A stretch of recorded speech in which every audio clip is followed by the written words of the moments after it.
ऐन उकाड्यामध्ये मुंबईत लोकलमधून प्रवास करणाऱ्यांना दिलासा देणारी बातमी आहे। कारण मध्य रेल्वे मार्गावर एसी लोकलच्या फेऱ्या आता वाढवल्या जाणार आहेत। बुधवारपासून एसी लोकलच्या फेऱ्यांची संख्या 66 वरून 80 होणार आहे।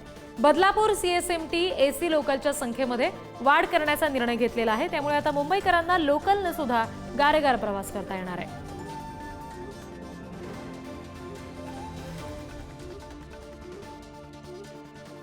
कल्याण सीएसएमटी सकाळी 7:34 सुटणारी अपमार्गावरची एसी लोकल असेल।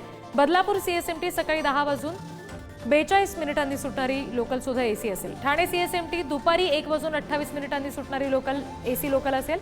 ठाणे सीएसएमटी दुपारी 3:36 सुटणारी ट्रेन सुद्धा एसी ट्रेन असणार आहे।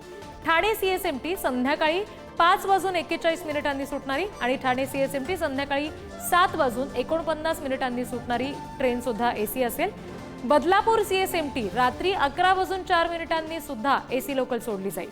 डाऊन मार्गावर विद्याविहार कल्याण सकाळी 6:26 सीएसएमटी बदलापूर सकाळी 9:09 एसी लोकल सोडली जाईल। सीएसएमटी ठाणे दुपारी 12:24 सीएसएमटी ठाणे दुपारी 2:29 त्याचबरोबर सीएसएमटी ठाणे संध्याकाळी 4:38 आणि सीएसएमटी ठाणे संध्याकाळी 6:45 सुद्धा डाऊन मार्गावर एसी लोकल असेल। आणखी एक नवीन एसी लोकल असेल ती म्हणजे सीएसएमटी ते बदलापूर रात्री 9:08 सुटणारी लोकल सुद्धा एसी लोकल असणार आहे।